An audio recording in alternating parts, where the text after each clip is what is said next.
Hello, and welcome to Slow Motion Broadcasting's coverage of the Spec-5 World Tour. We are already here in race number 7 tonight. They're racing the east layout of the Twin Ring Motegi, formerly known as Twin Ring Motegi, I have to say, because in March, Mobility Resorts bought them, so now it is Mobility Resort Motegi, located in Motegi in the Tochigi Prefecture in Japan.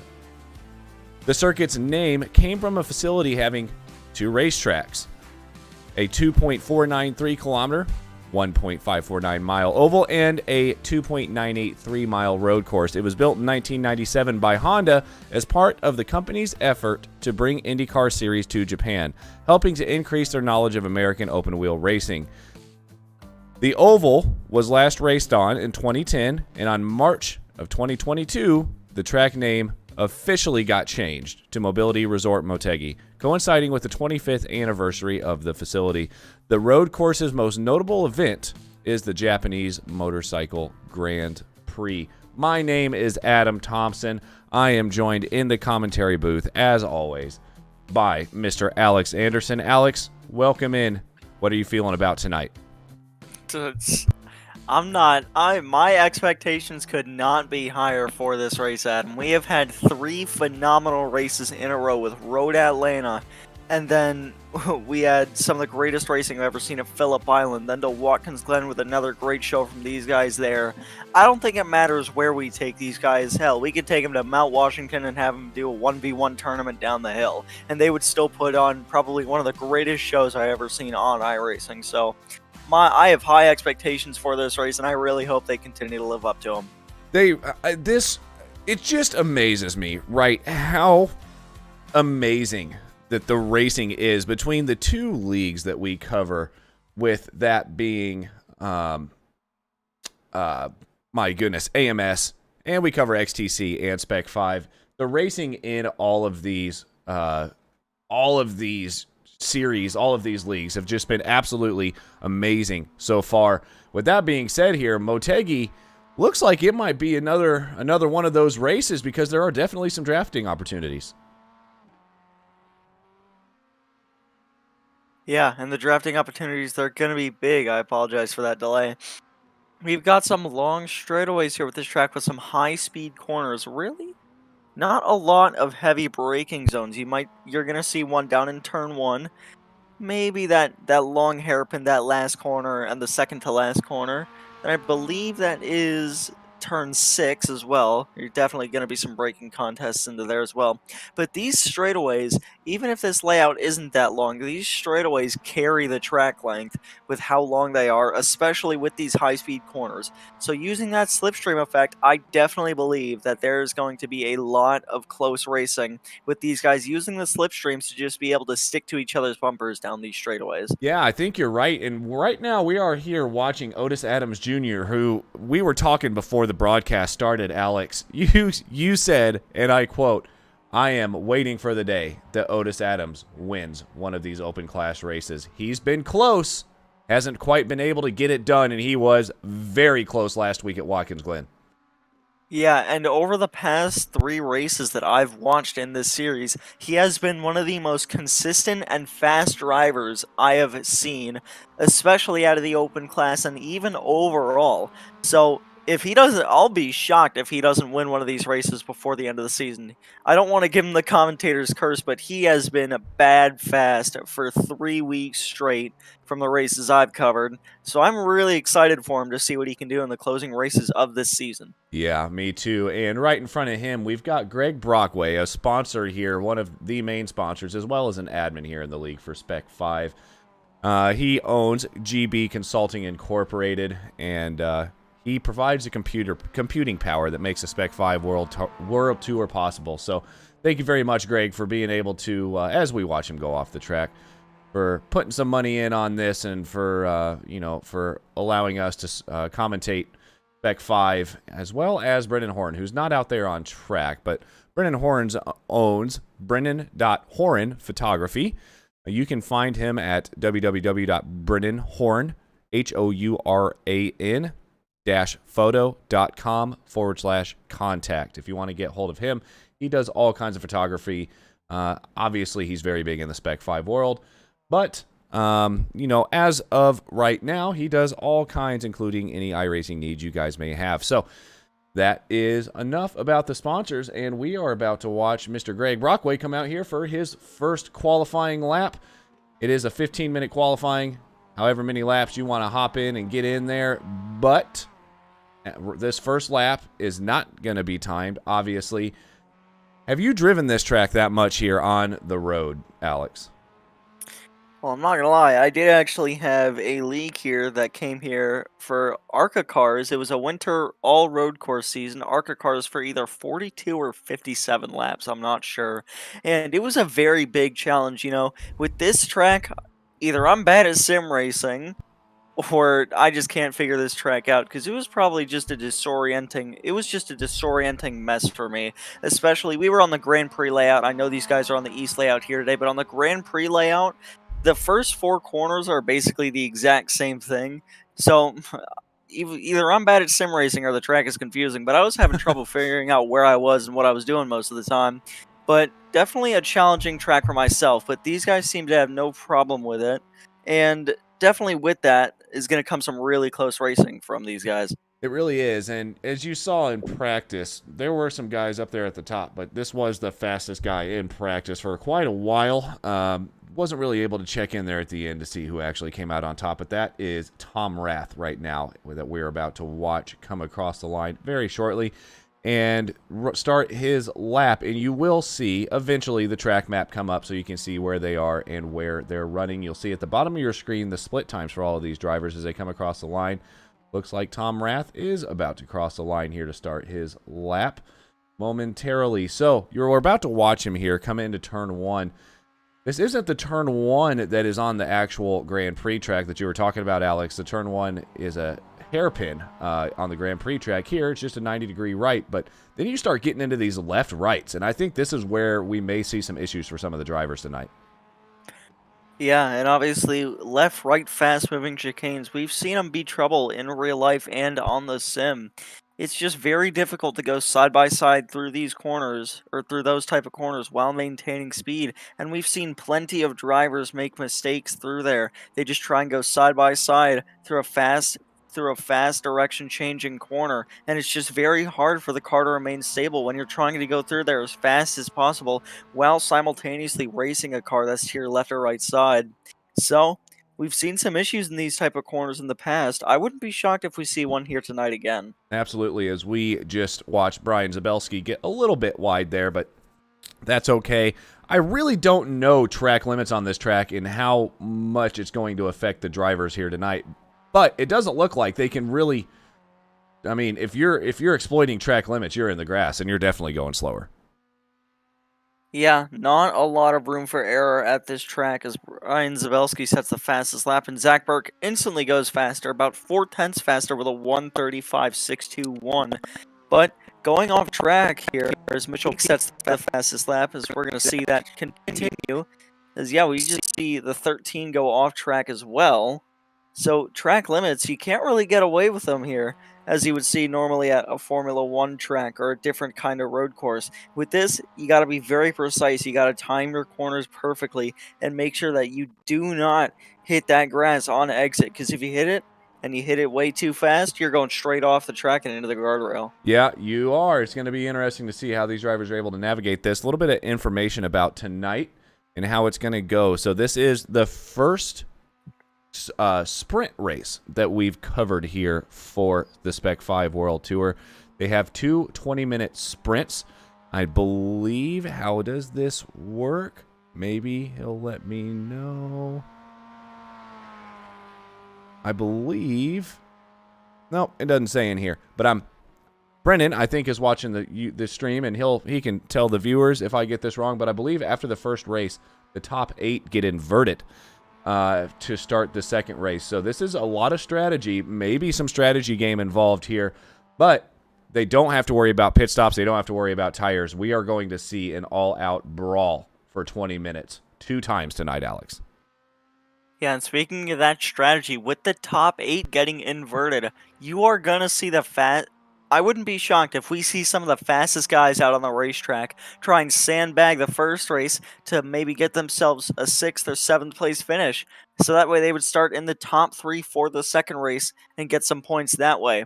Or we could see drivers try and just stick it in the middle of the pack, try and just stay consistent, get decent finishes in both races, and end up moving themselves up a few places in the points.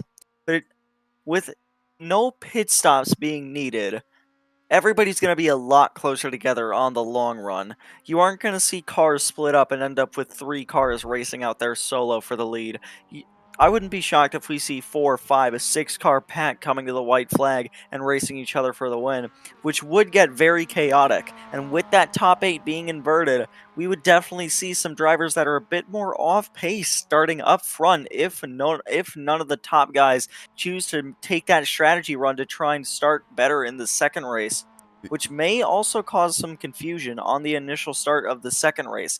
So we're going to have to see what these guys do here and what kind of strategies they pull for this race. Yeah, so, I guess for me, the chaos, you'd think you'd start getting used to it after a while, especially with the finishes at these races so far for the Spec-5 World Tour have been insane, man. Every race that we've seen so far, and it never gets old. And I expect, like you mentioned, something along those lines or maybe a little more chaotic because, as Brennan was saying, there are no pit stops. They're just going to be going for it. So it's going to be interesting to see maybe some of these guys that really haven't had the chance, maybe, pit stops or their long run strategy hasn't been the greatest. We may see, hopefully, some new winners tonight, some new challengers. Yeah, and like we were talking about people like that earlier, Mitchell Peak, we've seen him run up front. We haven't seen him take the cake, I believe. Same thing with Zach Burke and Tom Rath, even though they are some of the most consistent drivers in the field, unless I have that wrong and Tom Rath or Zach Burke won a race, in that case, I do apologize. Yeah. But with not a big field tonight, I wouldn't be shocked if we see a middle of the road driver try and come straight up to the field using the slipstream effect in these last couple of laps during these sprint races and steal the win away from some of the big dogs that are trying to play safer points. So we might see people that maybe don't race often, as Ruby Coimbra sets the fastest lap of the 1:35.129. Maybe middle of the road drivers that don't run up front often but just get some nice solid top 5, top 10 finishes every race. We might see them take their chance and go for a win this race. We have our first shout out in the YouTube chat. Brennan Horan is saying that Brennan Horan will win the race tonight. So we've got our first shout out, and it's a driver shouting himself out. So good luck tonight, Brennan. Hopefully you can go a little bit quicker than what you're going right now, my man. You've got to get that 1 second off of Edgar Sancinelli is not going to work too well for you. So good luck on your next lap here. And it looks like he's definitely running quite a bit quicker here, 2 green sectors. But look at this in the open class up here, Alex. Otis Adams on the pole right now. You mentioned it. You were waiting for the day. You think tonight will be it? Yeah, this driver, Otis Adams Jr., we've seen him manipulate the draft. We've seen him pull strategy. We've seen him just about do it all. So I believe he's definitely going to be able to get up front here. But if we're talking about just class wins, he's got one of his competitors right on his bumper, Sean Hayes in the 165 car, who's currently going through the pit lane just 15,000 slower than Otis Adams. So these two guys definitely very close together this race.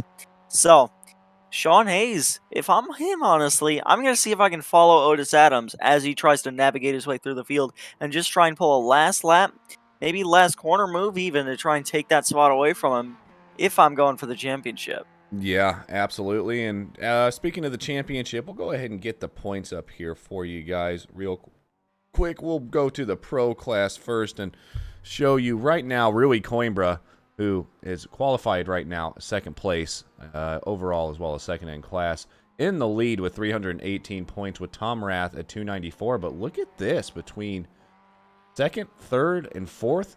Really, second, third, fourth, fifth, you've got George Fike with 294, Tom Rath with 294, Brian Zabelski with 285, Nicky Borovic with 279, and David Staub with 268. So those guys are all still pretty close there here in race 7. So they're going to have to start making some moves. We are now halfway, one race over halfway, about to be 2 after tonight. So they're going to really have to make some moves. Brendan Horn with 218, Kenneth Staub 159, Joshua Soto, then Kevin Langer, then Zach Burke, Elvis Rankin, Jedediah Babinek, and Juan Chi Lin for your pro points at the moment. And I'll let you take the open ones away, Alex.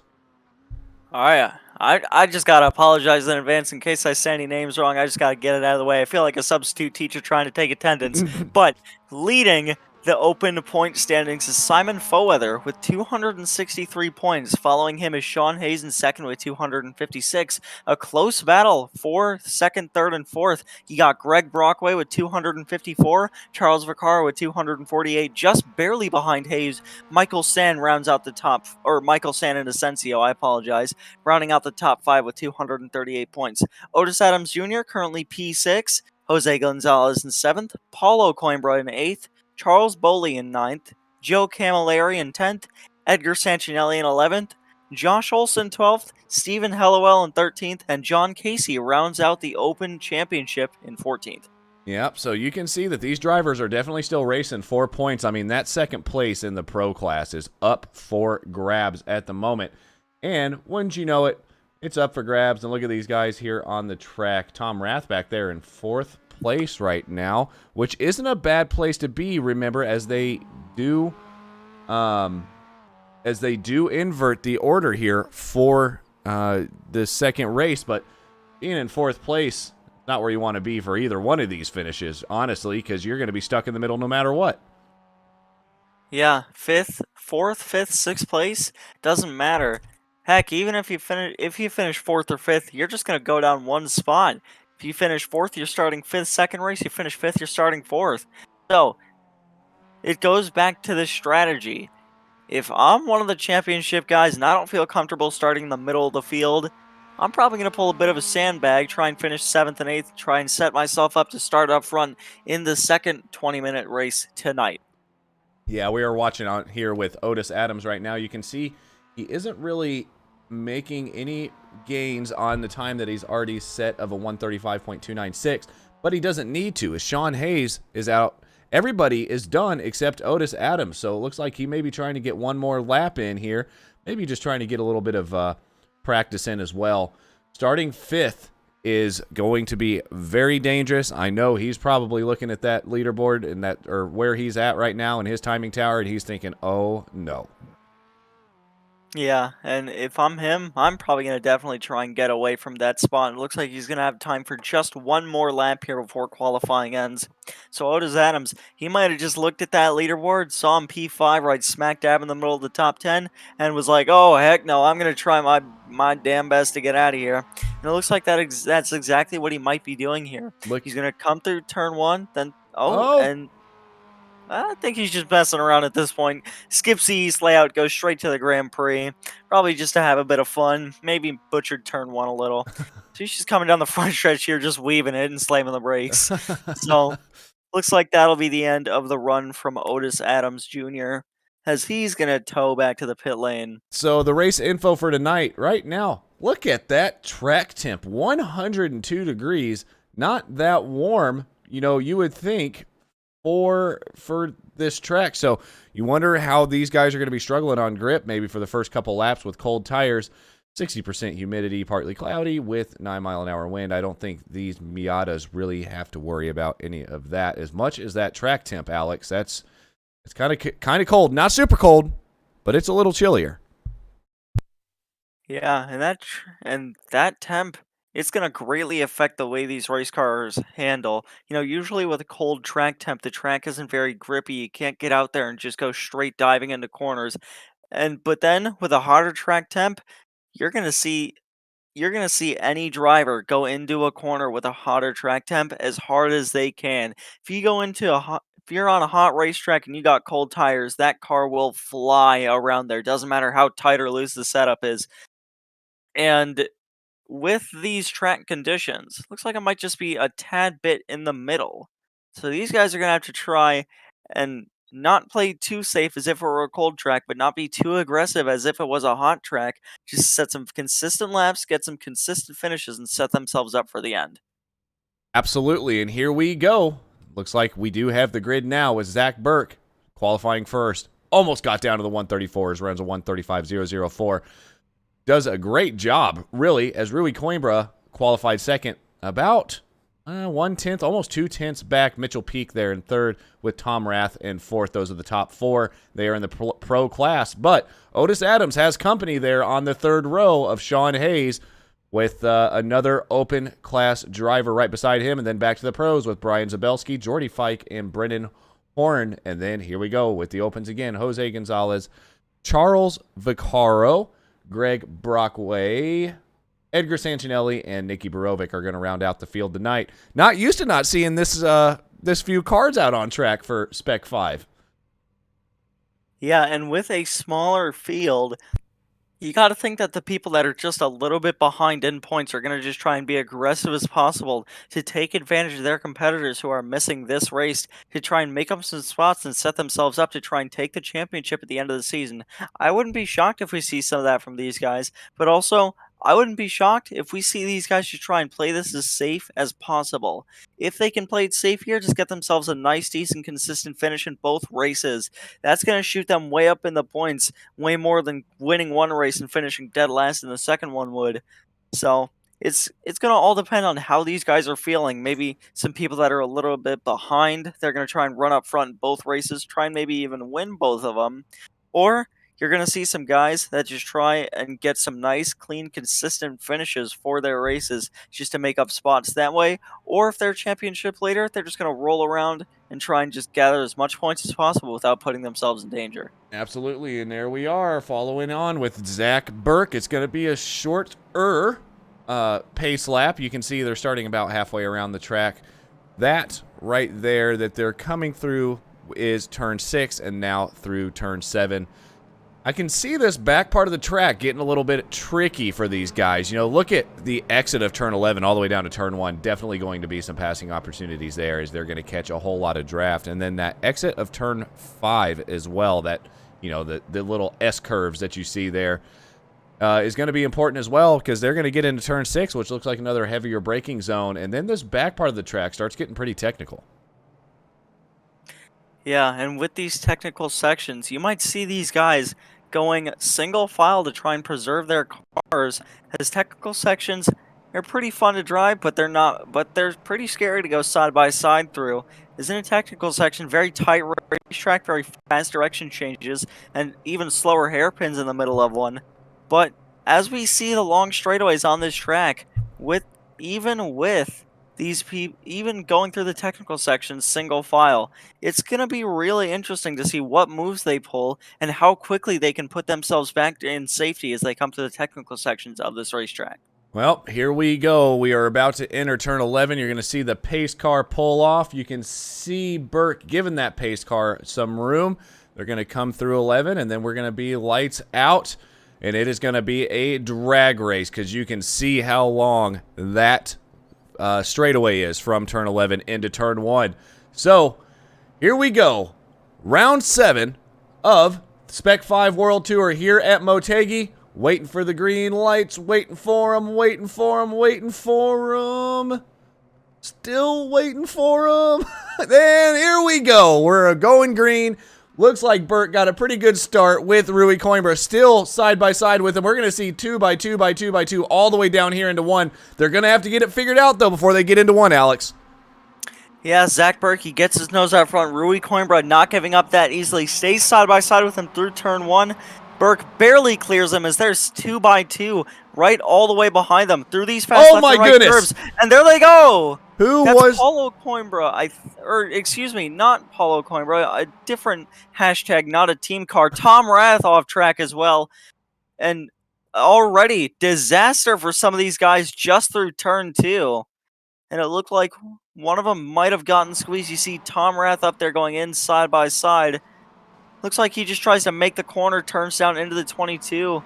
Then he just pulls it off the tracks and parks it and says, "I'm done."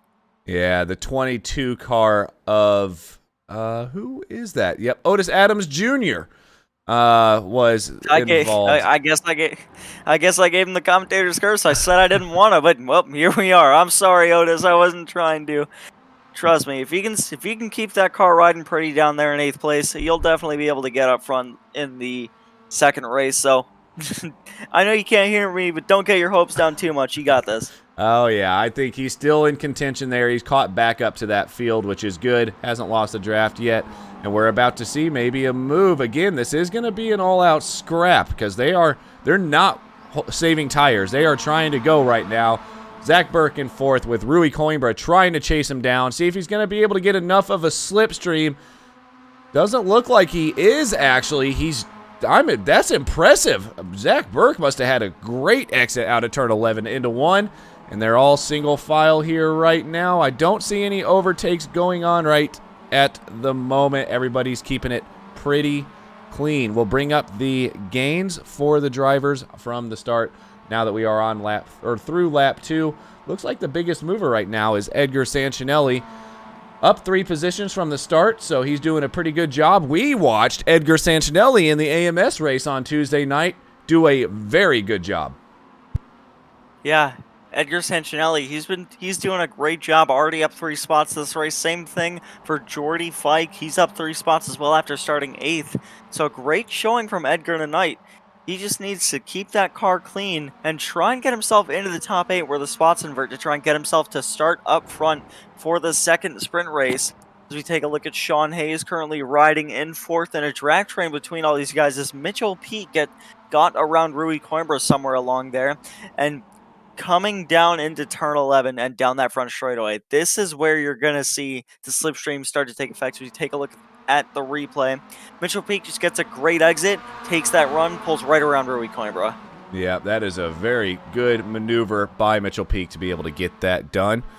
And we're back live, and here we are with Mitchell Peak now in 2nd, trying to maybe see if he can do something a little different to try to get around Zach Burke. But Zach Burke seems to be holding this lead pretty commanding right now. And Tom Rath, that's unfortunate for him. He's out of this race, but obviously there is another one to come.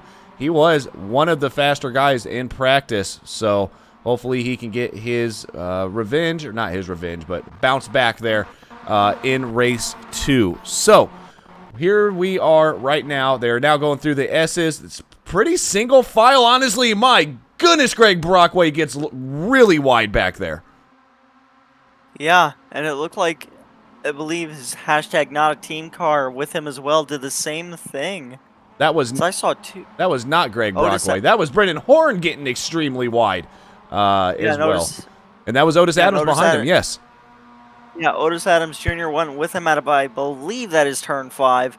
Just maybe looks like maybe they might not have gotten the best run through turn 5 and just kind of shipped it through the grass to keep him from losing that much time.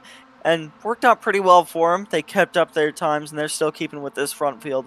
But I want to take a look at Mitchell Peak's onboard for a second. I want to see what he's doing in 2nd place because we've seen what he can do here. And even just looking at the intervals throughout all these races, we've seen Zach Burke pull amazing times through that first sector and just pull away. But through the 2nd, 3rd, and 4th sectors, Mitchell Peak just pulls right back up to him as we're going to see. This is where the slipstream is going to start to take effect. The long run down into turn 1, downhill straight into a hard braking zone. You can see those intervals closing. A great run going into turn 1, just too far back to make the move. And look at the run that Zach Burke is getting on these slipstream straights, though. He seems to be getting much better runs than the people in 2nd, whoever is in 2nd behind him. Oh, my goodness, as Mitchell Peak gets just a little bit squirrely there. But, yeah, look at that run he gets. Uh-oh. Oh, he saw a face. Do you think he got a... Doesn't sound... Did he have a slowdown, maybe? Strategy. That's strategy. Oh. You can see he brought it down into 8th place and picked that throttle right back up. We talked about it. He is now in 8th place thinking of this strategy, and we talked about it pre-race. And Mitchell Peak, the first driver to actually go and attempt it, he drops down from second, almost making a move for the lead, straight back down to 8th. If he can keep this car in here for the next 14 minutes, he's going to start up front for the second race with Zach Burke starting dead last, and some of his biggest competition starting back there as well. So, honestly, probably not the best points day for the first race, but if he can keep that car up front in the second one, and he can finish around 8th in this one, he's going to definitely make up some decent points for this race. That is, now that you mention that, you're right. So he was in second place, and he seemed to have the pace to be able to keep up with Zach Burke there in first. So you kind of wonder if you just take that second place in battle, maybe take a first in the first race, and not have to rely on getting a first in the second race, because now even though if you could win the second race, you're definitely out some points that you had just lost by trying this strat. And the one downside, the one thing that I'm not completely sold on with this strategy is the points game. As we see Rui Coimbra just absolutely riding the back bumper of Zach Burke. I wouldn't be shocked if he tries to go for another move here. But this is the one downside. Rui Coimbra is going to go side by side here. Still on board. As there we go. So here we see a decent race through, I believe that is turns. Man, Rui Coimbra gets... Yeah, that was weird. Coimbra really got wide. really wide. Going through... Man, what corner was that? Going through turn 8 and 9, and he just absolutely able to hold on to second, but man, Zach Burke is now a long way ahead, and these drivers are going to have to work together to get back up to him, I think. Yeah, but as we were saying, as I was saying, the one thing that I'm not completely sold on with this strategy of trying to play it safe, sandbag the first race, and start up front in the second race is the points situation.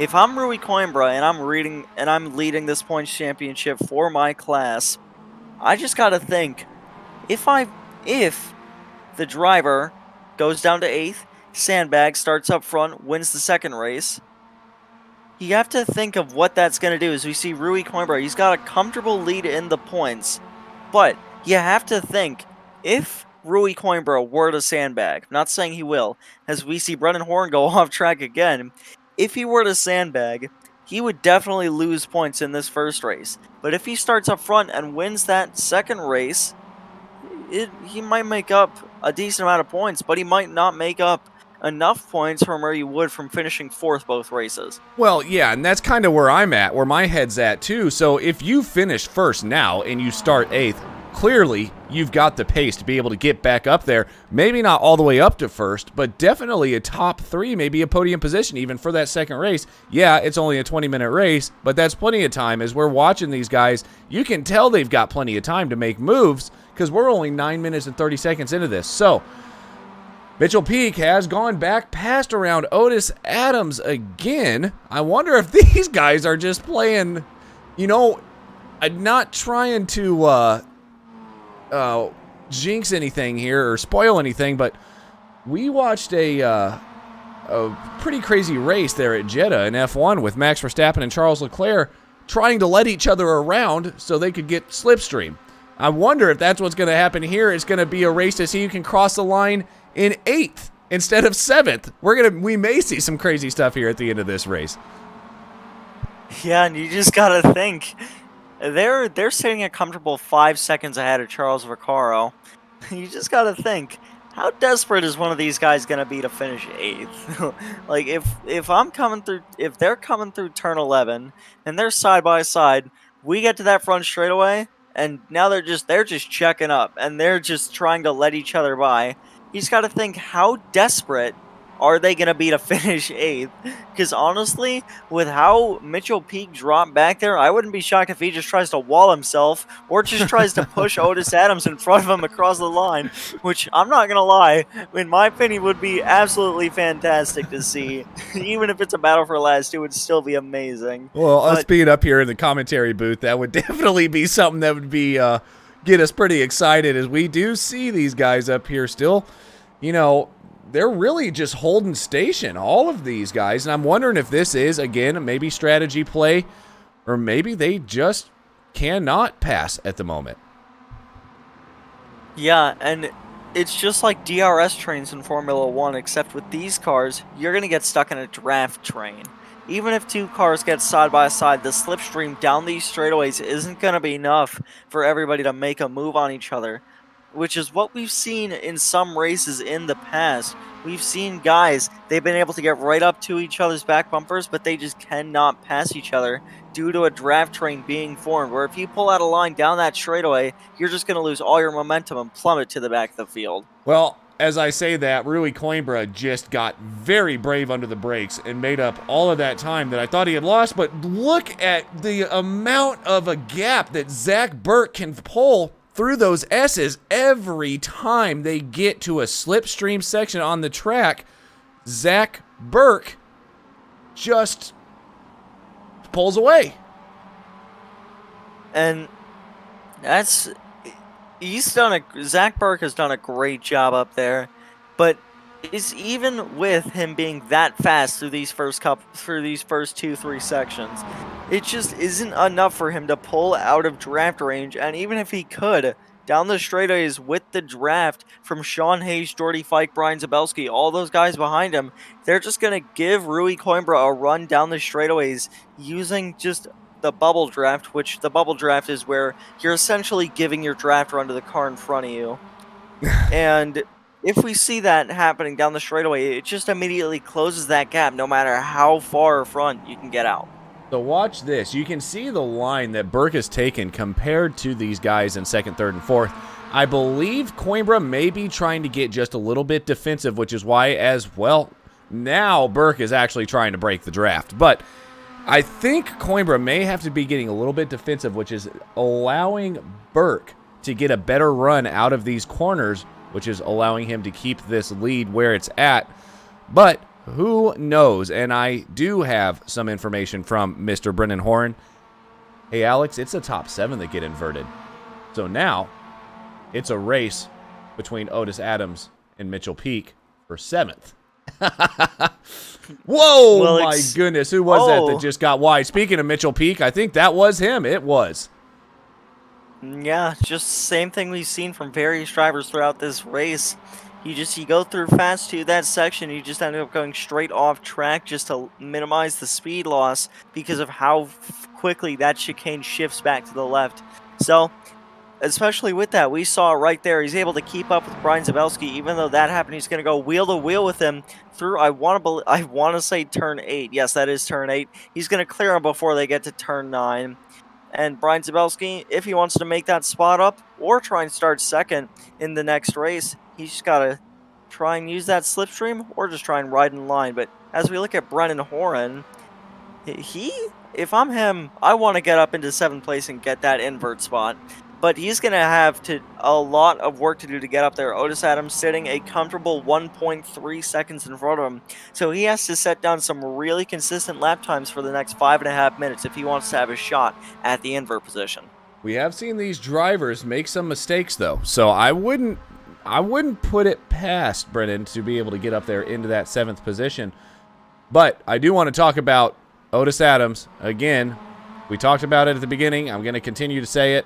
Alex, your man is not doing the best this race, and look at him and Sean Hayes, his closest competitor right now, in that invert position. Sean Hayes up there in 3rd. Oh my goodness, Otis Adams is now starting to try to make some moves. It looks like he's now going to try to get around Zabelski, and he's going to get to the inside of Zabelski here, but is Zabelski going to let him go? Yes, he is.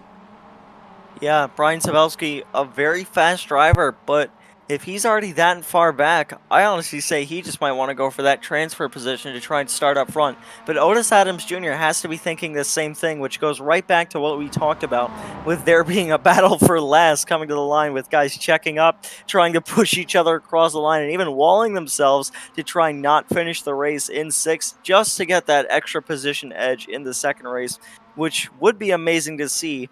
But they could just play it safe and just get that top 2 squared away for the next race. Yep, speaking of that top two getting squared away, we still don't know who the top two is going to be here for the race we're in right now. At the moment, Zach Burke has been commanding this as Rui Coimbra just pushes him through turn 11. Yeah, Rui Coimbra very close to him, running that inside lane through turn 11. Very close to the back bumper of Zach Burke, and that just shows that if Rui Coimbra wants to, which he is. Whoa! Rui is now starting to look for a move here, and it's going to make Zach Burke start to get more defensive than he's had to be this whole race, which means he may not get the exits he was getting. If Rui can stay close enough through these S's, he will have a chance out of turn 5 and into turn 6. That's going to be the next heavy braking zone, and it looks like Rui has been able to stay finally glued to Zach Burke's back bumper, and it looks like he's going to take a move down the inside here. No, he's not. He pulls back in at the last second, but Sean Hayes almost thought about a move there on Coimbra. Yeah, and Rui Coimbra, he really could have gone for that move there. He was definitely close enough. He absolutely could have went for a move there, but you see him check up a little as he goes to the inside. Oh my goodness! Contact! Save it, brothers, save it! He does! Zach Burke, an incredible save into turn 6, and he's going to take the lead right back. Oh my God! He's going to go for another dive! Dive to the inside, and he's around! That's Coimbra. Spins in turn 10. Just sends it in there straight too hard.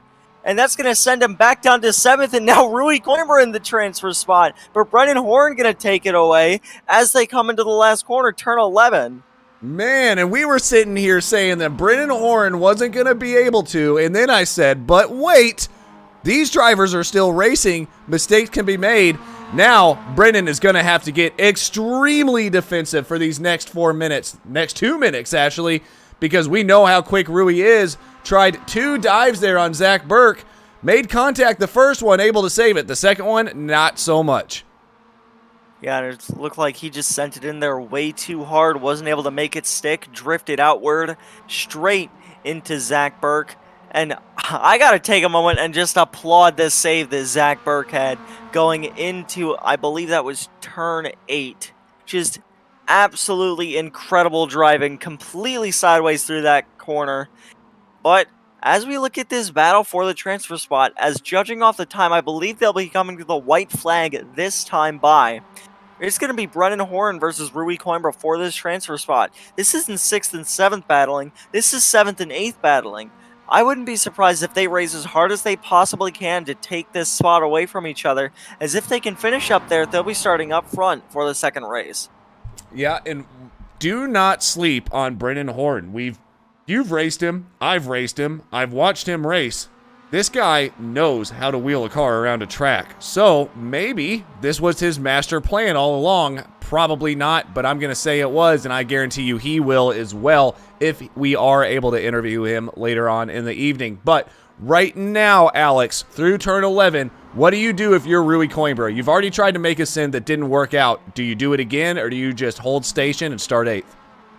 Well, if I'm Rui Coimbra, I definitely know that I am a very fast driver and I have a very fast race cars. That is going to be the white flag. So, if Rui Coimbra wants to get into that transfer spot, he's going to have to start getting aggressive. Not wrecking aggressive as Brennan Horn chooses a bit of a defensive line. Oh, no! He hits the grass and he's off. That's Rui Coimbra going to take that spot back. And now, roles are reversed. Brennan Horn going to have to try and make up as much time as he can to try and take that spot back. Is they're going to come through turns 2, 3, 4, and 5 down this straightaway. Going to have to try and use that slipstream as much as he can. He's going to get a run. He's definitely gaining time. He's going to try and he's going to stay. No, he goes to the inside. Can't get it done. Pulls back to the outside to get a nice run through the corner. He does maybe. No, he keeps it consistent on exit. This is going to get close. This is going to be very close. They're going to have one more opportunity really to make a move that we would expect, and that's going to be through turn 11. Why wouldn't it be the final corner before Brennan's getting close to Rui? Yeah. But they're about to come through turn 9 right now. Then you'll see him through 10. Man, Brennan is pushing Rui through the corners at this moment.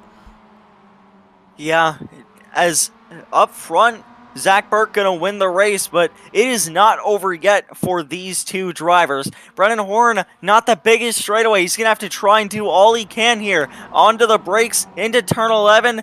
Can't get it done off the corner. Rui Coimbra gonna steal that transfer spot after collision with Zach Burke. Zach Burke wins the race. Sean Hazen second. Jordy Fike P3. Mitchell Peak P4. Otis Adams Jr. in fifth. Brian Zabelski sixth, and Rui Coimbra takes the invert slot in seventh place, and he's going to be starting up front for the next race.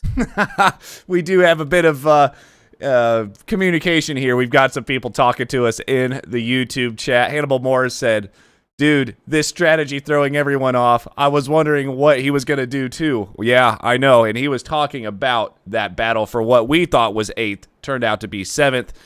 And to be honest, the two drivers that fell back, or the one driver that fell back, Mitchell Peak, ended up finishing 5th place. So, with that being said, that's an interesting strategy by Mitchell, but able to get back up there into 5th. He said, this racing is great. The next race is going to be awesome. Yeah, gloves off for this next one, I have a feeling, Brennan. But right now we're watching, or Brennan, I just called you Brennan. But right now, Alex, we are watching, just warm up, letting these drivers get back out there again if they want to. I highly doubt they will. I'm pretty sure they're just wanting to probably cool their jets a little bit after that race. Yeah, just maybe take a little bit of a break through that first race. Probably all the practice they needed to prepare themselves for this second one. So I'm going to get up. So they're probably just getting up, going to get some water, maybe get something to eat, just try and prepare themselves for this next race.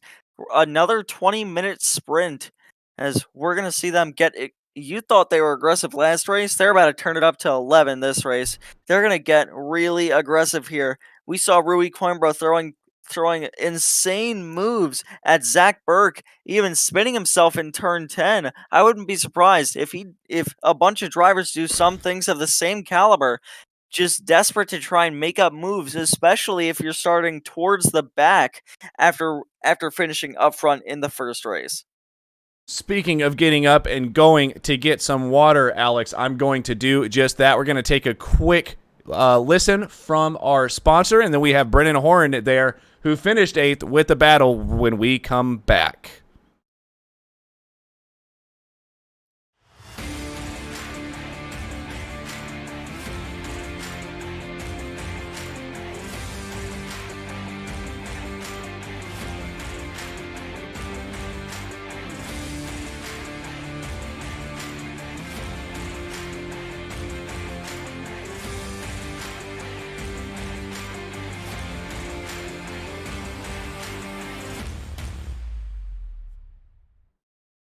All right, and we are back after a quick ad break.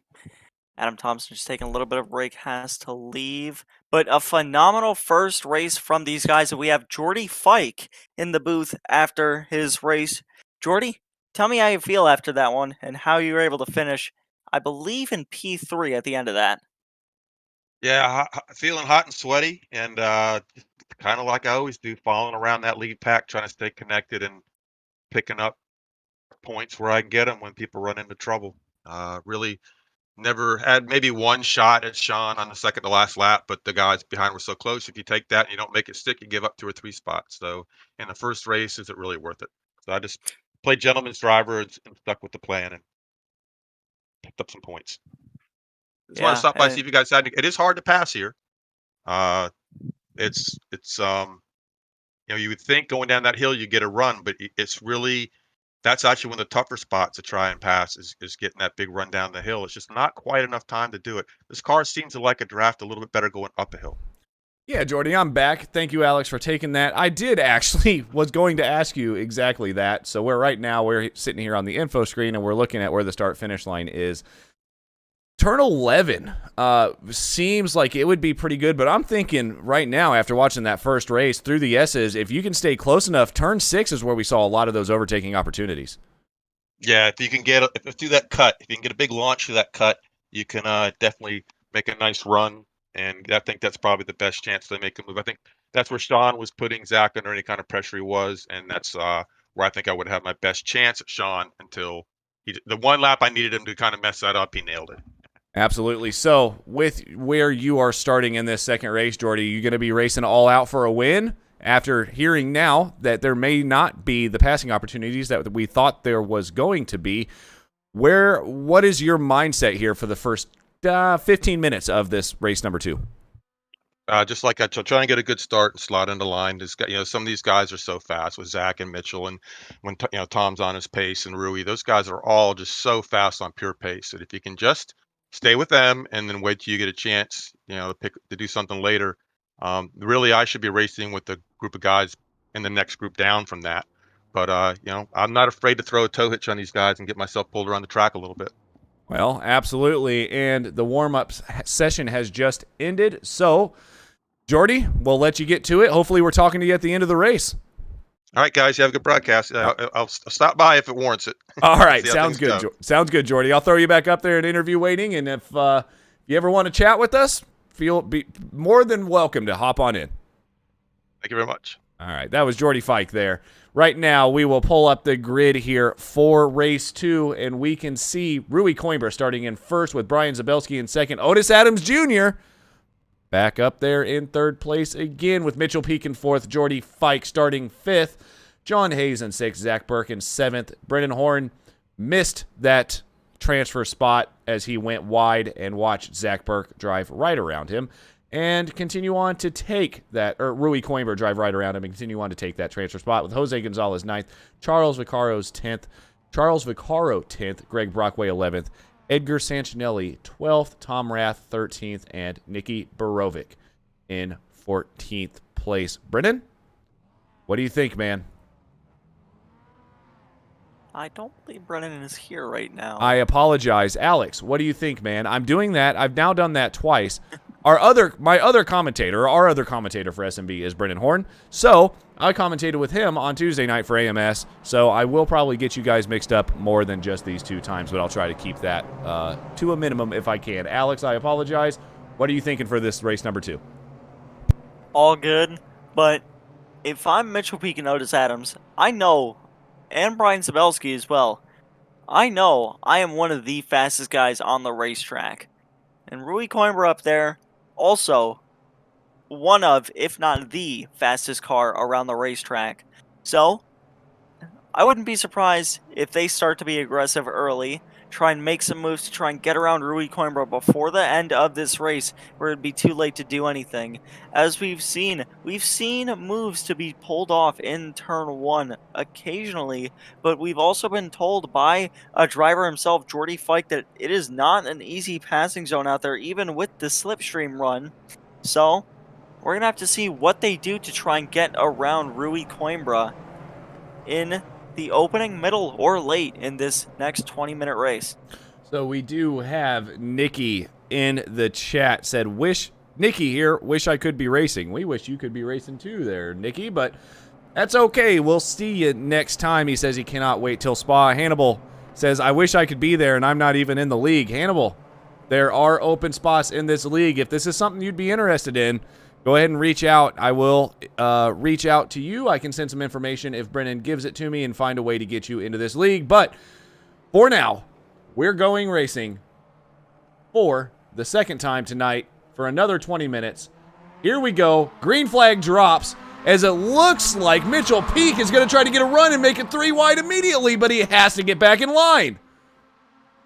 Yeah, very aggressive move early, just like we were talking about. And here comes Otis Adams Jr. out of nowhere. They're 3 wide going into turn 1, even 4 wide contact. The 09 Jordy Fike has to back out of there as Otis Adams Jr. Dang it, I gave him the commentator's curse. Spins all the way back to 12th. Mitchell Peak involved as well, straight through turn 1. I've never wanted to do this, and I didn't think I'd be able to do this, but Otis, I'm going to admit it in front of everybody. I gave you the commentator's curse, and well, I apologize. So here we go, kind of watch exactly what happens here. As you can see them getting into the corner, Otis just loses the rear end, maybe just a little bit too much curb, gets on the brakes as quick as possible, but that doesn't help. As who was that? It looks like Sean Hayes had to get to the left and runs into Mitchell Peak. There is nowhere Sean Hayes could have gone. And Mitchell Peak was unfortunately the bystander in all of that. But that's we're all good for now. We're done with that. Otis, apologies. We commentators cursed you. Come back next week. We want to see you get a win, man. Both commentators up here, Alex and I, are rooting for you to get a win. So hopefully you can. But right now, with all of that chaos that ensued on turn one of lap one, Rui Coimbra has pulled a lead, and he is out of the draft now. Yeah. He just needs to pull some consistent laps, try and pull away from Sean Hayes, Brennan Horn, and Zach Burke behind him, and just try and run some consistent laps here. And let's just take a moment and look at the positions gained from the top 5. Rui Coimbra obviously started first, and he's still in first, but Sean Hayes up 4 spots. They're all up 4 spots. Sean Hayes, Zach Burke, Brennan Horn, Jose Gonzalez, all up 4 positions in 1 lap since the start of this race. All did a fantastic job. Didn't get the races they wanted in the first 20-minute sprint, but now they're going to get an opportunity to score some big points and make up some ground as Rui Coimbra, I believe, and actually that is not Rui Coimbra, I apologize. That was Jose Gonzalez and Edgar Sancinelli getting a bit off track as they come through turn 5. We saw Charles Vaccaro try to make a little bit of move down to the inside there on Sancinelli, brought it back out, pulled it back out, and is just riding behind right now. Look at Greg Brockway, though, up 2 positions there in 9th place.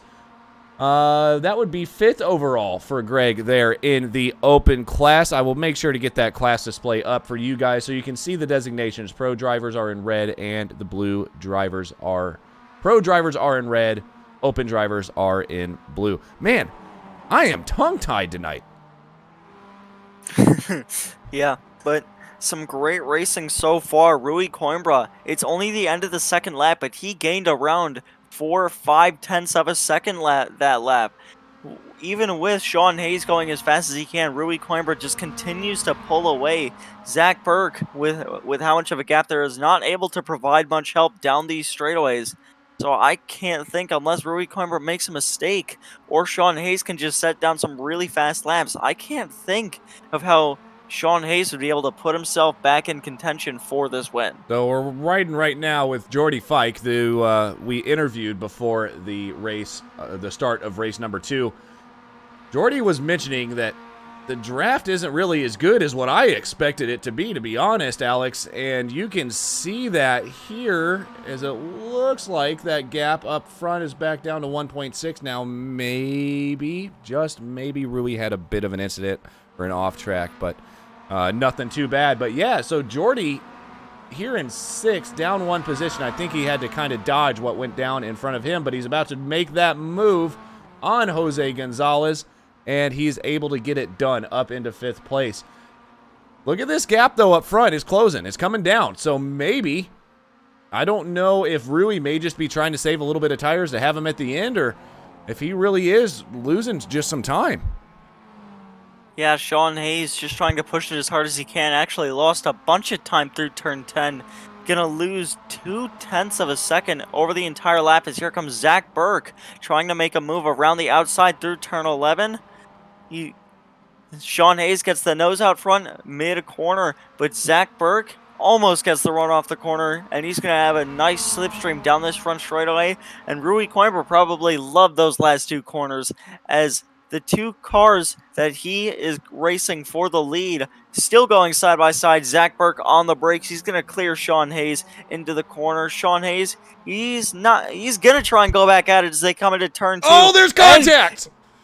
And Zach Burke around, I was just about to say, we've seen incidents through turns 2, 3, and 4, and we just saw another one. Just nothing that the 13 of Zach Burke could do. Just comes in on the nose of Sean Hayes while he's just still barely there. That's going to move Brennan Horn up into the podium positions. Jordy Fike still maintains 4th. Jose Gonzalez in 5th. It looks like Sean Hayes just tried to go to the inside here. He gets there. He definitely has the run. He has the room. I'm not sure if maybe the 13 just turns in early when Sean is there. Sean tries to turn in to prevent contact, but just nothing Sean Hayes could do there. Zach Burke just turns right in on the corner. Just unfortunate for him. But Sean Hayes, He's still up there in second, and he still has a shot if he can catch back up to Rui Coimbra. You wonder if he may be dealing with a little bit of damage now because Brennan Horn has caught him very quickly. And I think Brennan looked like maybe he was going to try to push him to get back up there to Rui Coimbra. At this point, I think Brennan sees the gap, and now Brennan's going to try to go because he's got Jordy Fike up in 4th place coming for him. And we know these two drivers, they know each other, good friends. But I think that's going to go out the window when it comes to racing for 2nd place in class. Yeah, and these two guys, they're obviously very close in points. They're doing a great job all season. But Jordy Fike, he needs to get a leg up on the competition here. He finished 5th last race, about a top 5, not too bad. He's currently in 4th right now, up 1 spot since he started. And actually, if he's up 1 spot, that means he started 4th.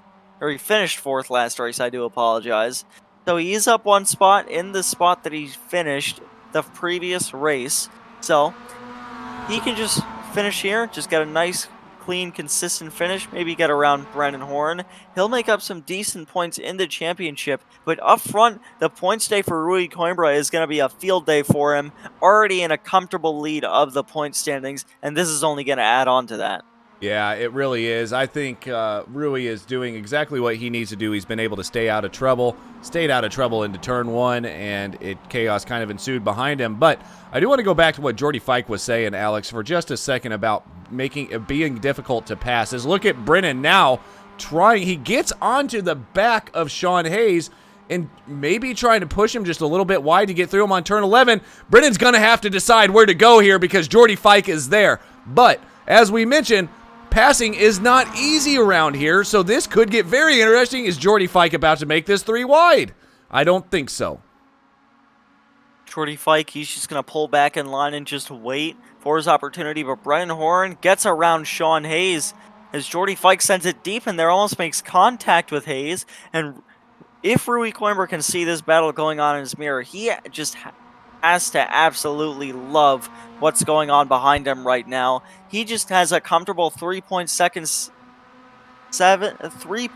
second lead. I apologize. And if he can just keep that car clean and just run up front up there, he's gonna get a pretty good finish here. What did Brennan just do there? Did Brennan have an off track? He just lost 3 positions. He slams on the brakes and allows Hayes and Fike into 2nd and 3rd. I know Brennan's an admin in this league. Maybe he just didn't want to be part of this points battle, knowing how close this battle is for some of these drivers. Maybe he just wanted to stay out of it. Yeah, and obviously a very respectable move from him, and a very smart move at that, just letting these championship guys race it out for a shot at it at the end of the season. So very respectable from him as we see, I believe that was Sean Hayes running a defensive line through turn 11, holds it on the bottom. Jordy Fike tries to get a run out of the corner. He's going to make up a decent bit of time down this front straightaway. I think that's going to put him in contention to try and make a move here as we go on board coming down into turn 1. He definitely has a slipstream run. He's going to hold on, maybe try and wait for a different braking zone to make the move onto the brakes early. Sean gets on him a little bit later. Looks like about an even run out of the corner as they come through turns 2, 3, 4, and 5. About 65 miles an hour to the first one, up to 70. And just full throttle up to 80 miles an hour into 3rd gear. Full throttle from here on out down this straightaway. As we come in to turn 6, and I want to talk for a second about turn 7. Coming into this race, I thought that it was just going to be, full throttle right-hand kink. But it has turned out to be one of the biggest passing zones we have seen all day. A sweeping right-hander into a sharp left-right sweeping 2 corners. Wouldn't really call it a chicane because of how long they are, but we've seen multiple moves going into turn 8 right there. And if Jordy Fike can just set the car up properly, I have no doubt in my mind that he can make a move for 2nd place through that corner. Riding on board here with Jordy, you can see he's fighting that wheel. So this setup in this car, maybe we'll go ahead and ride on board here with somebody else after we're going to stay on board with Jordy as they're going to come through turn 11 and see if he can get a run. Maybe get a pretty good run coming out of 11. Looks like he's going to be able to get a good one. I don't know if it's going to be good enough, but go ahead and ride on here with someone like Brennan Horn and see if he's sawing at the wheel as much as Jordy Fike was, because it just looks like Jordy was fighting that car. Yeah, and if he is fighting that car, that goes to show how loose these setups are. And that just makes it all the more fun. And we're seeing, just as we were talking about it, Brennan Horn really loose out of turn 1. They're able to hold on to it, not lose a lot of time. Whoa! But it's loose again. It goes out wide. He's going to hit the curb again. I think he might hit the grass. He's able to keep it on the track. But wheeling that car around here, just as we were talking about that. And I think that just proves the point. Yeah, it does. I think this setup may just be tough for these drivers. Try to bring up some weather information to see if we can see. It doesn't look like. So the air temp is still 77. The track temp is 93. The track temp has gone down 10 degrees since the start of race 1, Alex. Yeah, and the track temp with a cooler track, it's going to start to get a bit more slippy as we were talking about pre-race. And if the track gets more slippy, that just means these guys are going to have to be a bit more careful on the throttle, bit more careful with their steering inputs, as Jordy Fike going to try and make a move around the outside as they come down into the last corner, turn 11. We're going to see Sean Hayes able to hold it on the bottom again. Jordy Fike, a nice run out of that corner. Sean Hayes maybe just beats him just a tad, but Jordy Fike with a run down the front stretch here using that slipstream. Can't help but think that he's probably just going to sit in line, try and wait for another opportunity to make his move. I think at this point, Jordy Fike knows that even if he tries to make an overtake on Sean Hayes, he is not catching Rui Coimbra. So I think this battle is forming for second place, and we are going to see another barn burner here at the end of this when it comes to this battle for second place. And I don't think that the contact is quite done yet, Alex, because we have seen drivers start to get way more racy towards the ends of some of these races. Yeah, and with Sean Hayes being really close to getting to that points lead, he's probably just going to be trying to be aggressive as possible. You know, Simon Foweather, the current points leader for the Open Division, didn't show up to this race. So Sean Hayes probably just trying to maximize as much points as possible from this race. And if he can finish P2 in front of Jordy Fike, that's going to help him just ever so slightly more than finishing third wheel, which is going to give him a nice advantage. And I wouldn't be shocked if he tries to defend that spot all the way till the end of this race, even if he ends up wrecking that car in the process. Yeah, for sure. We'll see. Hopefully he doesn't, because again, you did mention that points are very important right now for Sean Hayes. What you don't want to do is wreck, because then you are way out of the points. Greg Brockway, back there in 11th, all of a sudden passes you for points as you were going to pass. Who was that in first place? I didn't even pay attention, to be honest, Alex. Yeah, Simon Foweather was Yes. leading the points there. So and here, go ahead. So yeah, when you've got Foweather out of the race, you want to maximize him the best you can, but you still have Greg Brockway, who is only 2 points behind Sean Hayes. You don't want to make very many mistakes either. Yeah, and if you make a mistake, it could be extremely costly. We were talking about in the case of Sean Hayes and Simon Foweather in that championship hunt. If Sean Hayes ends up wrecking himself out of this position so bad that he loses so much time, a lot of time, to the point where Greg Brockway can get around him in this race, that would probably put Greg Brockway in the points lead, if I'm not mistaken. I would be very close for sure. So it's going to be kind of interesting to see how Sean drives this race. You can see Sean now driving, wheeling that car. You wonder if that's going to hurt him on tires. We're 15 minutes into this 20-minute race. We've only got 5 minutes, coming on 4 minutes here. I think Jordy Fike may just be hanging back and waiting for these next couple laps and then start putting the pressure on. Yeah, and if he can wait back, just try and wait till this final lap. We haven't seen many passing zone here today. Maybe two main ones. Here we see a race between Charles Vaccaro and Edgar Sancinelli. Just try and get a nice run through that hairpin. Try and get a good run off. Cuts it a bit down lower. A decent run off the corner. He's going to get a nice run down this front straightaway. We're going to see if he tries to pull out of line to try and make a move. Here he goes. He goes to the inside as they come into turn one. He's maybe about as just even as they go to brake. Charles Vaccaro late on the brakes, able to make the move stick as they come through turn one.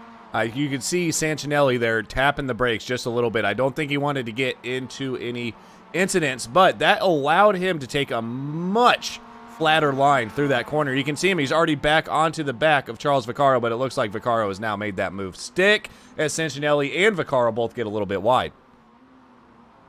Yeah, and with that, Charles Vaccaro up into 8th place, currently P4 for his class. Otis Adams Jr., after a commentator's curse, I apologize, but he's bounced back quite nicely, brought himself back up into 7th, podium currently for his class, so he just needs to ride around, still get a decent finish on him, maybe pass Brennan Horn if he can, and maybe even his teammate at #NotAteam to try and get some more points for the open class here. Going back up here to this little battle is starting to form. Where did Zach Burke come from? Yeah, we've seen Zach Burke. I believe he won that first race, if I'm not mistaken, which I might be, honestly. But actually, no, he did not win that first race because he's currently up. Oh wait, he did. Never mind. Yes. I forgot about the inverts. I'm sorry. He did win that first race. Currently up 3 spots, which is going to be a great points day for him as first race and a P4, even a P2 if he can get around Sean Hayes and Jordy Fike. Really ain't that bad at the end of the day. But even with 2 minutes left in this race, look at that gap between Sean Hayes and Rui Coimbra. Even with the threat of Jordy Fike trying to pass him, they've closed that gap down by maybe a second and a half the last time I looked. Yeah, so I'm looking here, and I don't see any off tracks by Rui Coimbra. So this is just flat out pace, but they're running out of time. Watch for this white flag. They are now coming through what I believe to be turn 9, about to come through 10. So this white flag is going to fly this next time by, meaning that this is basically Rui Coimbra's race to lose.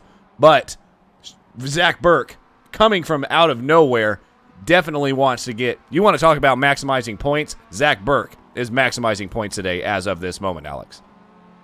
Yeah, and a bit of a gap forming as Jordy Fike and Zach Burke continue to race down this final stretch into turn 11, which is probably exactly what Sean Hayes wants to see, to hold on to P2 here and get himself a nice win in the overall class. Zach Burke going to clear Jordy Fike as they come down this front straightaway, and he's going to get a great exit to boot, brings it within the 7/10 range. As they take the white flag this time by. This race is official as they're going to come down into turn 1. Zach Burke, he just has to make up all the time he can. Yeah, I think Zach Burke is definitely going to be trying to make some moves to get up to Hayes. And maybe Fike. I don't think Fike is done quite yet. But look at that corner entry and exit by Zach Burke as you can see him wheeling that car around. You can see his hands through the windshield of that car, just doing whatever he can to catch up to Zach Burke. And he's already cut 0.2 of a second, and they're only through turn 5. Yes, and Zach Burke just needs to set some really consistent turns, just get some great lines, get a great run, try and size him up through turn 11. So, as they come through turns 8, 9, and 10 here, within the 4/10 range, he's gotten there. He won the first race, currently sitting P3. He's going to try and go for P2 here. They're going to come through turn 9. He's gotten it down almost within the 3/10 range as they come down through turn 10. Goes out to the grass to get a nice run through this corner. Loses a bit of time on entry. That means he's going to gain some on exit. He maybe lost a little bit of time, though. Back within the 4/10 range. They're going to come into the final corner as we see Rui Coimbra. A great job all race from him after Zach Burke just tried to send it in. Yeah, he tried going to send it in, also direct Sean Hayes, but in the end, it's going to be Rui Coimbra taking the win for the Spec-5 World Tour. Sean Hayes ends up P2, Zach Burke 3rd, Jordy Fike 5th, Jose Gonzalez rounds out the top 5, Otis Adams Jr. in 6th, Brennan Horn 7th, Charles Vaccaro 8th, Edgar Sancinelli P9, Brian Zabelski rounds out the top 10 with that finish. Started P2 down 8 spots as Greg Brockway going to round out the field down in 11th. Well, we were able to get through all of the drivers, but we will go ahead and get the results pulled up for everyone. Maybe. See Greg Brockway chilling at the bottom left. Yeah, so Greg Brockway's picture there is just hanging out there at the bottom of the screen, still waiting on the results, and hopefully they do come through soon. But right now, we basically watched it. So what are you thinking here, Alex, with what went down? Well, Adam, I've said it before, I'll say it again. I have yet to be let down with the racing in the Spec-5 World Tour. I didn't know what to expect going into that first Road Atlanta race, but I really sure am happy that I registered to do this. Some fantastic racing from everybody all around. We saw it all. Maybe minus the pit strategy because they didn't need to pit this week. But we saw the close racing. We saw the accidents. We saw the good, the bad, and the ugly from all of these guys. An all-out. I would say, I hope they do the sprint racing again. I really enjoyed it, and I thought it was a ton of fun. Absolutely, and I apologize I can't get the results to come up on the screen. I think the sprint race may have borked my overlay just a little bit, but we got you through the results, and we are going to have the top 3 from each class, Pro and Open, for interviews here very shortly. And I just want to expound on the fact, as we look at that, we see everybody celebrating donuts, walls, it doesn't matter. Absolutely just having a blast. If you guys are interested in something like this league I know is recruiting, and I do know both of the admins, at least 2 of the admins, are very good guys, and they will definitely welcome you guys in with open arms because you always need more people, and the racing here is absolutely insane. It is really the best. So if you guys are interested in something like this, let me know, and I will get you guys in contact with them. And we do have our first interview coming up here very shortly. It looks like Rui Coimbra is here in the pits or in the interview waiting room at the moment. Alex, I will let you take it away. Well, Rui Coimbra, another fantastic showing from you tonight, my man. You drop back from the lead down to 7th. Were able to steal the transfer spot and just reign up front all race for the second sprint race. How did you do it tonight? Hey guys, yeah, it was a tough race. You know, it was in that first race, it was a good battle up front. I was really having a hard time finding somewhere to try to pull off a pass. I thought I got next to Zach in one of the turns, and you know, we had a little contact, and then the next turn, you know, I was kind of looking in my mirror, you know, was Sean going to go down the inside or not? So I defended down into that turn, and I don't know if Zach just didn't see me or whatever and spun me around, but I fell back to 8th, and I knew that extra spot was going to be critical to start on pole position in the next race. So I think Brennan made a little mistake there and gifted me that pole position for the next race, and you know, I just try to make the best of it and have a clean race.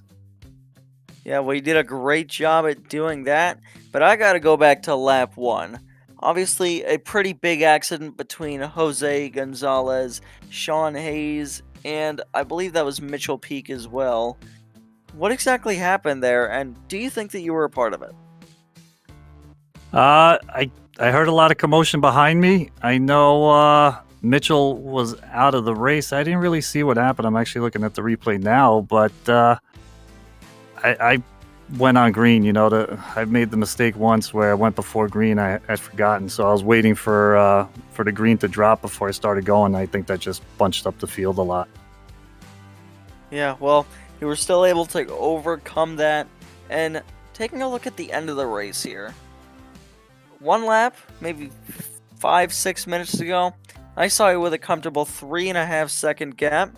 Then all of a sudden it's the last lap and I look and you're 1.8 seconds in front of the leaders. What exactly happened there at the end of the race? Yeah, Sean was putting in some great laps. I was trying to find a good balance of managing the gap. I was trying to not getting the incidents because you get some bonus points if you get a 0x. So I was trying real hard not to run off track and overdrive the car, and while maintaining the gap to Sean. But Sean was putting in some great laps. I think him and Jordy were fighting for a little bit, and once they stopped fighting, they really started putting pressure on me. I had to pick up the pace a little bit. But if it was a longer race, I think they would have got to me for sure. Well, obviously you were able to still deal with that, and a great finish from you tonight. Anybody you want to thank for being able to do this? Yeah, definitely my family, the guys at Not a Team, Team Watson Racing, Brennan and Greg for putting on a great league. This league's been a lot of fun, great competition here, and you guys for putting on a great broadcast every week. All right, well, thank you. I appreciate that. Adam, you got anything for him? I do not. Rui, thank you very much for your time, and it's starting to get a bit boring to have you in here every week, but we hope to see you again next week, and I'm looking forward to it, Rui. Oh, thank man, you. that's it. This is my last interview. Well, thank you guys. It's been real. Thank you for the good racing and all that, and we hope to see you next week. And I know, oh yeah, what are you thinking about next week? It should be a fun one. I think it's at Spa, right? It next is. week. So, Yes, sir. I was kind of I looking apologize. forward to Lime Rock. Yeah. We're at Lime Rock next week. Oh, Lime Rock. Oh, okay. But coming into this race with the two heat races, I feel like I'm better when there's a pit stop and like planning out the pit strategy a little bit better. I gain a little bit of time. So coming in here and knowing I had to win on raw pace, I knew it was going to be challenging. So hopefully next week's a little less stressful. All right. Well, you didn't make it look stressful there in race number 2 tonight, Rui. Thank you for your time, and we'll talk to you soon. Thank you, guys. Take care. That was Rui Coimbra there, first place overall as well as first in class. We do have Jose Gonzalez as well. Jose, second place in the Open, 5th overall. Tell me about your race. It got pretty interesting there in race number 2. Oh yeah, man. I was just trying to survive, to tell you the truth. I just bought the track. I didn't even have it until like Monday or Tuesday, and I was just trying to stay in the draft and try not to wreck anybody or wreck my own race, man. But that was pretty fun. Pretty fun. Yeah, you did pretty well for Team Not a Team. I know there are quite a few of you guys representing Not a Team in here for the Spec-5 Tour, but with that being said, it's still you know what? I'm going to believe you when you tell me that you didn't buy the track until Tuesday, but then I'm also going to ask you how you got so quick, so fast, and got so consistent. You were one of the most consistent guys we saw out there tonight. No incidents really to speak of, just able to get around the track. I mean, you finished second overall, or second in the Open class. Yeah, I mean, it's kind of tough because I was kind of scared coming in. Like I said, I didn't have the track, so I get up every morning like at 3:30, 3:45. I got to be at work by 6. So I few of the days I got up a little earlier and I just got on here and I did a couple laps, to try to get to know the track a little better, and I guess it paid off. Yes, it definitely did. So we're going to Lime Rock next week, and I'm pretty sure if you drive a Miata, you've driven Lime Rock Park. So how are you thinking about Lime Rock next week? Do you see a win, maybe? I hope so. I mean, I love that track too, Lime Rock. It's actually out by me, and I've been there a couple times, and yeah, I'm gonna go for the win there. See what happens. We got a lot of competition here. Even the guys from another team, they're super quick. Tom Rath, Sean Hayes, all these guys are really, really quick. So I'm excited to see what happens. Well, absolutely. As are we. Anybody you want to thank? Anybody you shout out before we let you go tonight? Yeah, I mean, definitely the guys from another team. They've been helping me out a lot. Team Watson, my wife, since it's her anniversary and I'm here, she gave me a pass. And yeah, La Yuna, they've been helping me out. See, I got my sponsor on my car. And you guys putting up a great broadcast, man. I just love it. Absolutely. Thank you very much for the shout out. And I'm going to let you go right now and tell you to leave, get off Discord, get off iRacing, and go hang out with your wife if it's your anniversary, Jose, and you are still in here trying to win races. So happy anniversary, man, and enjoy the rest of your night. You too, bro. That was Jose Gonzalez there in second place in Class 5th overall. We've got one more to bring in. Alex, hope you're with us. I know I'm gonna give you Otis. I gotta give you Otis. So Otis Adams, third overall, or third in the open class. Well, Otis, another great showing from you tonight here. I just gotta apologize first of all. Me and Adam were rooting up for you. We were hyping you up all throughout practice. Well, commentator's curse shows itself again. So I apologize for that, but still you're able to bounce back quite well with a third place overall finish. How'd you do it? Yeah. Thanks, guys. I guess that first race, I wasn't sure what happened with me and Tom on that first lap, but me, it looks like a racing incident. I think, we were too wide. I was too wide with somebody else, and it looks like he just broke too much and then turned in. So, it happens. I hope he's not too mad about it. But then I just try to chase everybody down from there. And then that second race, I overreacted to being that tight with Brian, and I went on the curb and got in the grass, and I didn't think I was on the gas, but watching the replay, I'm 100% on the gas. So that was all on me, and looks like I made Sean have to avoid me, and he ended up wrecking somebody out. I think it was Mitchell Peak. So yeah, sorry I caused all that, but and then just try to charge forward from there. Well, even with that, a great showing from you tonight. A good bounce back into third for the open class. But going back to that first lap, the first laps of both of these races, obviously very stressful, very tight couple first corners. You got the 90-degree right-hander turn 1, and the fast left, right turns 2, 3, 4, and 5. So, especially with a bunch of cars racing you around the first lap, how scary is that first section?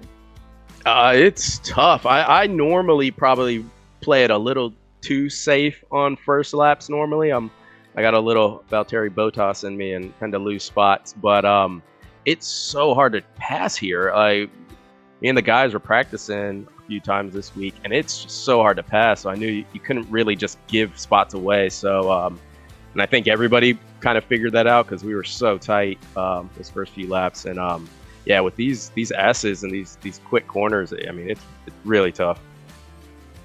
Well, even with that, you're able to pull through for a good finish here tonight. Maybe good couple of points from the points leader, Simon Foweather, didn't make the race. So good for you, my man. Anybody you want to thank for being able to come out here, get a nice podium for this race? Yep, got to thank the Not a Team guys, all the practice, pushing each other forward, getting better every day. Our affiliate Team Watson, all the help we get from them too. Thank my family, my wife for letting me take some time out of our crazy schedules to do all this. And you guys for sure. You guys are doing a great job broadcasting these races. Well, that's about all I got, Adam. Yeah, no, that's all I got too, Otis. We're still rooting for you, man. We got Lime Rock next week. Anything come to mind? You excited for it? You think you can finally get a win, a broadcasted win at least?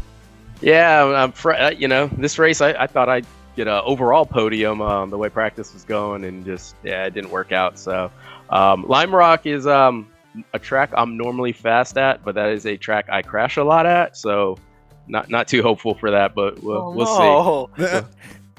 Yeah. Well, anyways, Otis, thank you so much for your time, man, and have a good enjoy the rest of your Thursday evening, and have a good weekend, and we hope to talk to you soon. You too. Thanks, guys. All right. That was Otis Adams there in third place in the open class, 6th overall. We did kind of do a bit of our debrief before we finished, Alex, but I do want to talk about Lime Rock coming up next week. What are you thinking about that? I know for sure the racing is going to be very tight, very close. These guys in the Spec-5 League always put on a great show, especially when it comes to tracks like Lime Rock. So what are you thinking about that? Well, you know what? I live in the state of Connecticut. That place is my home track, or at least I'm calling it that. So I'm worshiping that place till the day that I die. So I'm really excited to see what these guys. Like I said earlier, I have yet to be let down from a Spec-5 race this season. They have all been fantastic. So I'm really excited for Lime Rock. You know, it's a very high speed, maybe not a lot of passing, very high speed, got very fast corners for these Miatas. So I think we're going to see a bunch of close racing again, but with these high speed corners, one mistake could put you out of the race. It absolutely could, and listening to Otis, he said, I crashed there a lot. I don't know if he's going to be the only one having that issue, especially coming over the top of that hill, man. That is a death trap for these Miatas. But with that being said, we're going to wait till next week to see how that goes on. This concludes all of our races for the week. We're back again on Tuesday evening for the American Muscle Series. That is always a good one. Please make sure to tune in for that one. And then back here again for the Spec-5 World Tour on Thursday night. Same time, different place, going to Lime Rock. But with that being said, you all have a great rest of your Thursday night. My name is Adam Thompson. I'm joined by commentary in the commentary booth, as always, by Alex Anderson. I hope you guys have an awesome Thursday night and a great weekend. We will see you all next week.